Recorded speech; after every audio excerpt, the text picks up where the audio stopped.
Philippians 3:12 and 14. Out of the NIV. Not, Paul says, not that I have already obtained all this. I ain't saying I've attained all this. You know, sometimes when you're preaching, sometimes when you're teaching, sometimes when people see you, they're so hard on you because they think because you said you've obtained it all. Turn to somebody and say, I ain't got it all. I don't mind telling people that because I don't mind telling people, no, listen, don't be looking at me like I got it all. I don't. Because I will let you down. Turn to somebody and say, I will let you down. Jesus will not let you down. I will let you down. Paul says, let's get this straight. Not that I've already attained all this. Or have I already arrived at my goal? Don't look at me and think that, oh, he made it. I've not got there yet, Lynette. But I press on to take hold of that which Jesus Christ took hold of me. Brothers and sisters, she says it again. I do not consider myself yet to have taken hold of it. I'm going to let you know this, Paul says, but one thing I do. There's one thing I'm going to let you know that I'm going to do.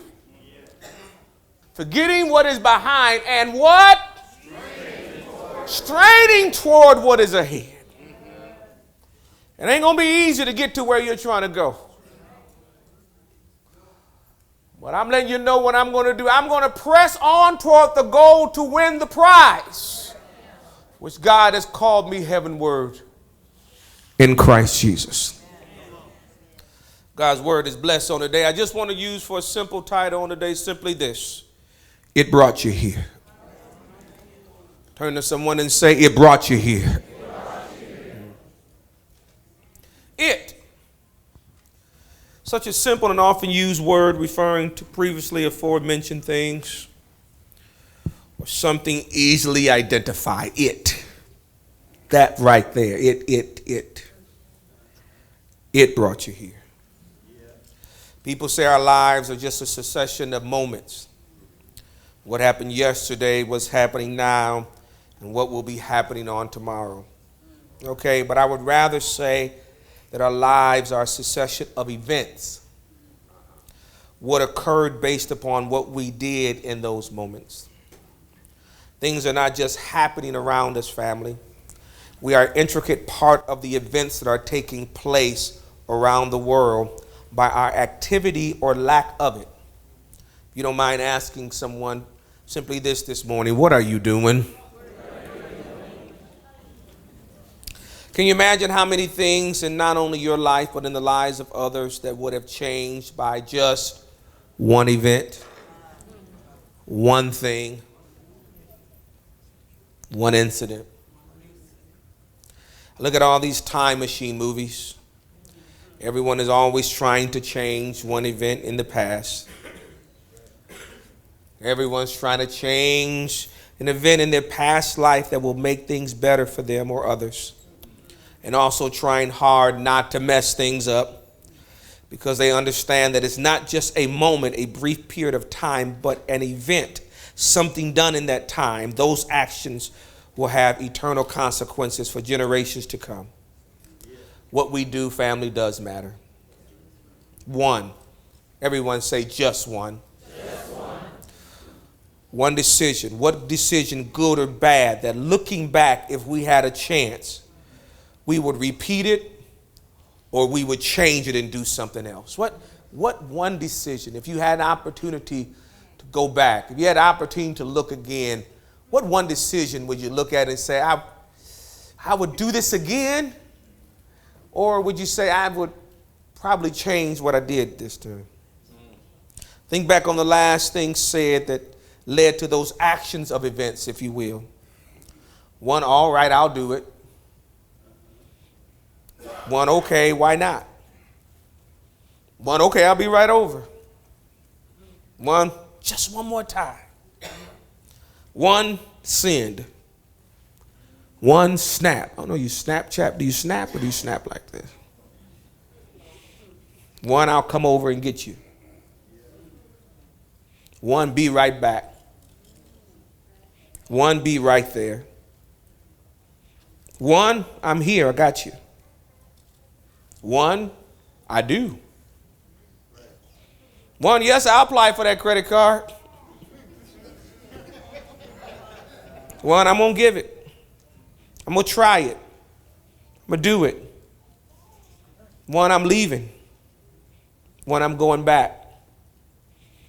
One, this is the last time. Or I'm telling them off. I'm going to encourage them. One, I won't get caught. One, I'm giving you one more chance. One, I forgive you. One, you can have mine. One, somebody will love me. One, I'm going to get them back. One, I'm going to tell somebody. One, I'm going to destroy them. One, I'm going to help them. I'm going to fight for them. One, I'm going to cover them. One, I'm going to try again. One, I'm going to get help. One, I'm going to get away from everybody. One, I'm going to pray. One, I'm going to believe. One, I'm going to win this. One, I'm going to overcome this. One, I'm going to change things for the better. One, I'm giving that up. I'm giving him up. I'm giving her up. One, I'm going to be what I was created to be. One, I'm going to be and make the difference. What one event, something you said that led to that event that changed the course of your life forever? There are people graduating this month because they took the correct action. There are people going to prison this month because they took the wrong action. One event, one action. Changes everything. Everyone say, it brought me here. I don't want to offend anybody today, but on today I want to teach us the danger of using a certain bad word. Young people especially. So if you allow me, even with the children here today, I want to talk about a word that is unfortunately very familiar to us.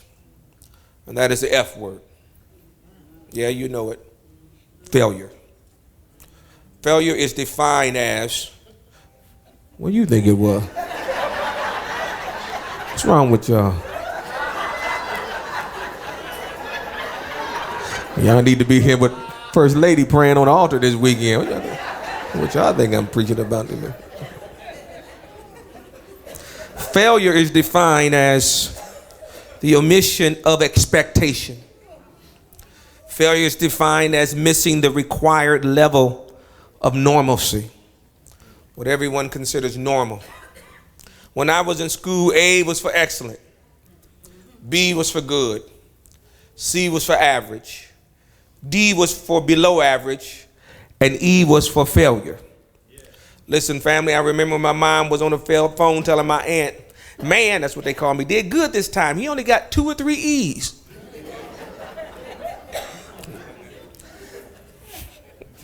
It was not that I was not smart. This was before the book 7 kind of smart, family. I would do good for about 3 weeks, and then I would get bored, and I would start to live in another dream world.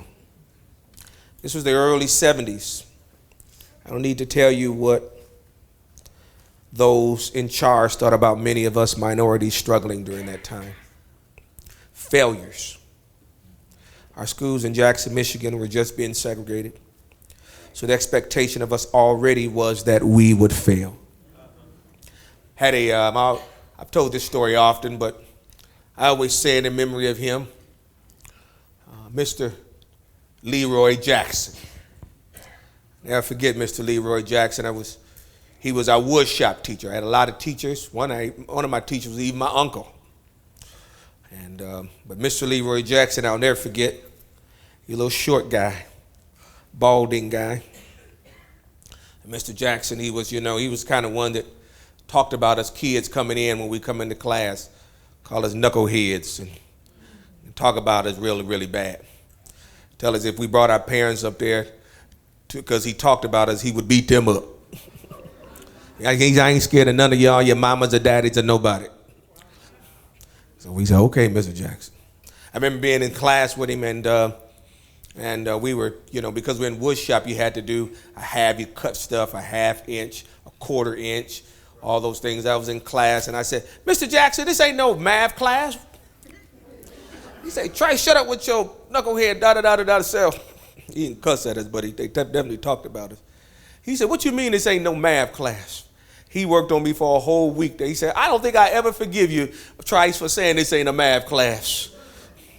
He said, but I guess I got to forgive you. The thing that happened with Mr. Jackson, I've often shared, was that we had a bandsaw that was in that room.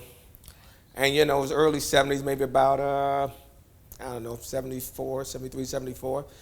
Bandsaws didn't have the very same type of safety measures that they have now. And when you turn that thing on, it felt like the world was coming to an end. It was so loud. And the blade, you know how the blade is supposed to just be straight? When they put that blade was flicking around like this, and you turn that thing.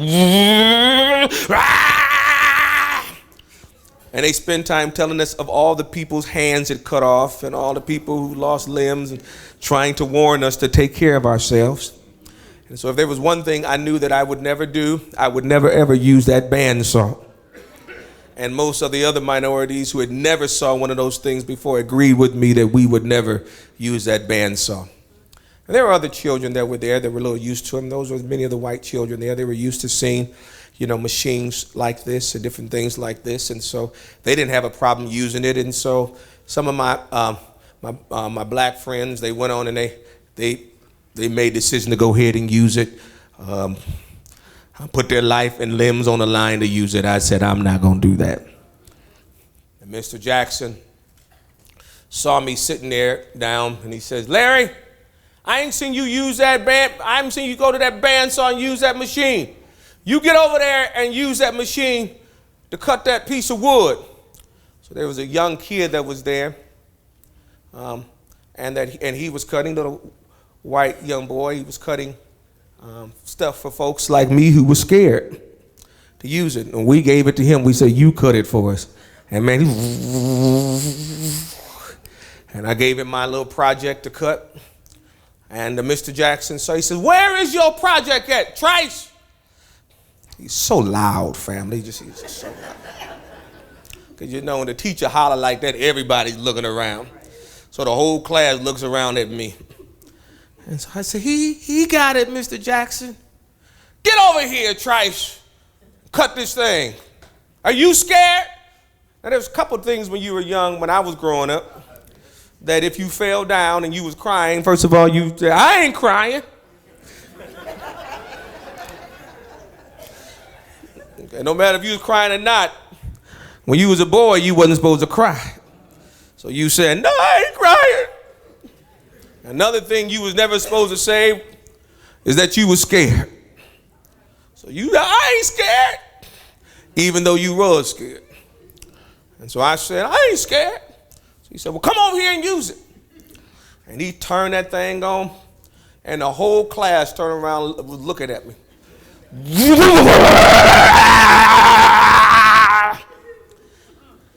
And I thought about a lot of things that I was going to probably do that day.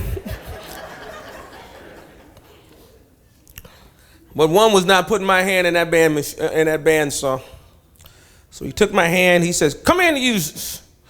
And the bandsaw was written, and I had the piece of wood, and I put it in there. And it started cutting the wood. And I had it in there. And I was nervous. And the way that bandsaw, that sometimes it hits that wood. And that saw, and it makes a little jump. And that thing jumped. I said, ah! He said, Trice, you just scared. When you call a demon out, it manifests itself. And he had a piece of wood. What they did when they was young. Y'all don't know nothing about this. This was in the olden days, family. He had a piece of wood because, I had a mask on my face. One of them big old man took the piece of wood and hit it up top of my head and say, Trice, you just scared. And he was right. I said, Mr. Jackson, you're a punk. Worst thing I could say. And I ran out of class crying. But he ran after me. He said, Trice, come here. And I came back crying. He said, did you see the Martin Luther King series that's on this week? I don't know if anybody remember when it came on. I think it was Dave Winfield that played it. I said, no. I saw it because, I was just being honorary at this point. There wasn't nobody black on TV that came on TV in the 70s that you didn't watch it. They called everybody and say, somebody black on TV, so watch it. So we might didn't know what it was about, but it was somebody on TV. I said, no. He said, well, it's about Martin Luther King was trying to teach African Americans that we're not looking for somebody to do something for us. We're looking for the opportunity to be able to do things for ourselves. And when you turn around and have somebody do something for you and not willing to try it yourself, you are demeaning everything that he's teaching and everything that he died for. Turn to somebody and say it was an event.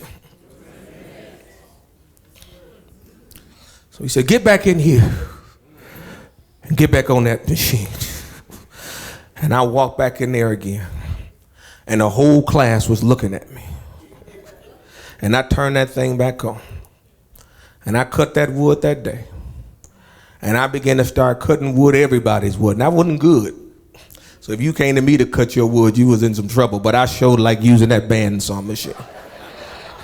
Because that changed something. There was an event that happened in my life. I was about 10 years old. It's about 10 years later, about 9 years later, I went back to Jackson. Went to see Mr. Jackson. He came out, he looked at me, said, who are you? Still honored as he always will. I said, I'm Larry Trice. Trice? I said, yeah, I remember you, Trice. What are you doing for yourself now? I said, Mr. Jackson, I said, I'm in college. I want to be an elementary teacher. I said, because of what you taught me back then. It brought me to this place. Because of what you said back then. It brought me to what I want to do. And I didn't have a desire to be a teacher, but what happened during that time, it brought me here. Look at somebody and say, it brought me here. Didn't I want to do it because I was afraid of failing. But I found out Mr. Jackson in that class, with all of us sitting there, we all had issues, we all had problems. We all weren't the best students in the classroom or even in the city. Kind of lumped us all together there at Hunt Middle School.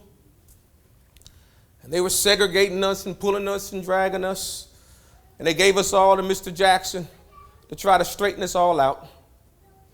Mr. Jackson loved us, no matter what we were, no matter what we came from. I was a pretty good kid, but I can think of a lot of really real knuckleheads that was in the classroom. And that's today, family. People wonder, why I have this love and I have this passion for people, wanting to fight for them all the way to the end. Because something happened in that classroom that day that brought me to where I am today. See, because Mr. Jackson had another standard he was applying to my grade.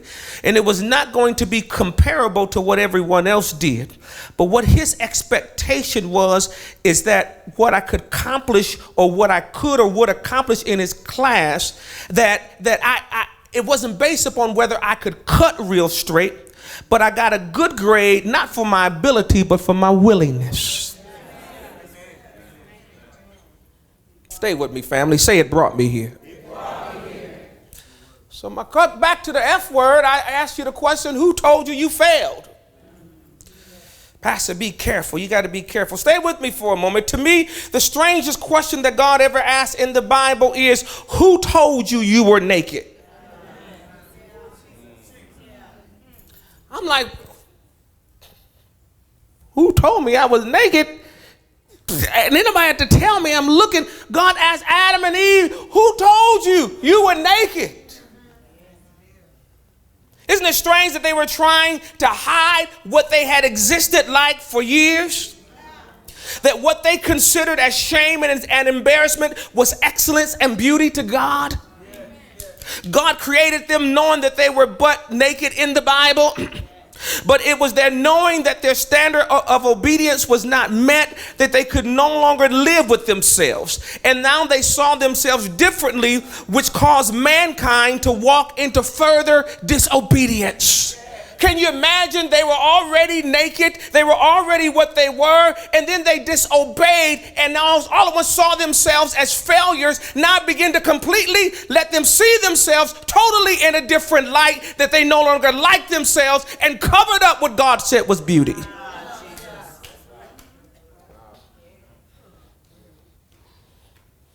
They didn't know they were already naked.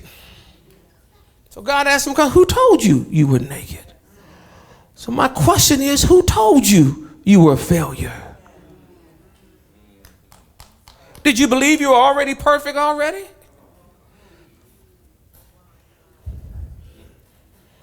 Never dawned on them that God sees us already. And instead of hiding what we've been all along, let us go to him and fall at his mercy. No, they ran away from God and instead caused failure to cause them to run away from the designer of the fall. Let me say that again. It never dawned on them that God sees us already.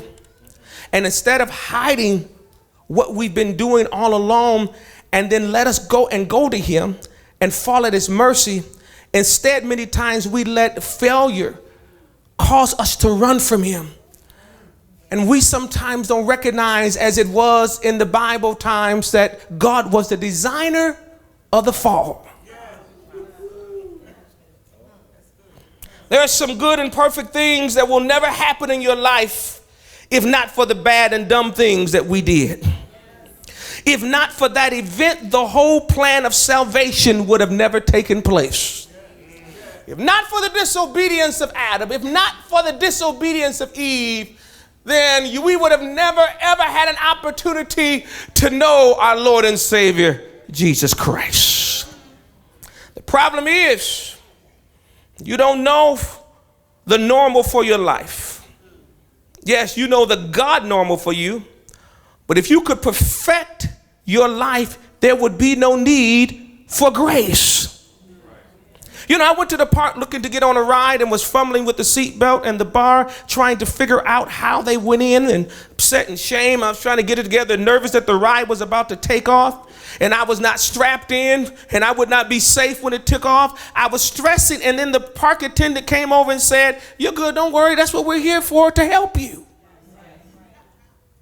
I know it's complicated, but that's what I'm here for, to help you. If we really get the revelation that God does not place us in places where we are strong in self, but areas where we are weak, so that you will never make the mark in your own sufficiency, that your weakness will always have to call on his grace to help you in time of need. So your so-called failure is God's victory working on your behalf. Yes, you feel weak. Yes, you will miss his mark at times, but when you're weak, he is strong. His strength is perfect when my strength is gone. He'll carry me when I can't carry on. Raised in his power, the weak become strong, because God's strength is perfect. That no flesh may glory in his sight. Somebody say, it brought me here. There is much to be said of our judging our success and failure. And listen, I'm not saying that failure should not be acknowledged. If failure, missing the mark, is not admitted or confessed or recognized, lessons will be lost for the failee, or he or she will never learn from them or teach others to learn from their mistakes. But stop looking at events in your life always and condemning them to failure. The person that's judging you, critiquing you, trying you is wrong, because we really don't know what event has taken place. And if God has his hand on it the whole time, ask Samson. Isn't it amazing that God here ordains a young man to be born who has no temperance on his life. He ordains a man to be born by the name of Samson. Here he is lustful. He likes all type of women. He got all these issues with women. And then all of us, God drops him right there with the Philistine women. God tells him, listen, he's a Nazarite. He's not supposed to touch anything that's dead. Here he's playing in a dead carcass of a donkey. Here he's not supposed to be drinking anything. Here he's out drinking and wine. How in the world did God call this man to this? Could he have picked a better choice? Why not call somebody like Daniel? Why not call somebody like Shadrach, Meshach, and Abednego, who refused to eat the king's meat? Who said, we won't bow? But he called Samson that was bowing before he even got started. But the Bible says that his parents said, what in the world is wrong with this boy? But the Bible says they knew not that God raised him up for an occasion against the Philistines. So what you count as failure is something that God has designed for victory in the end. Look at somebody say, it brought me here.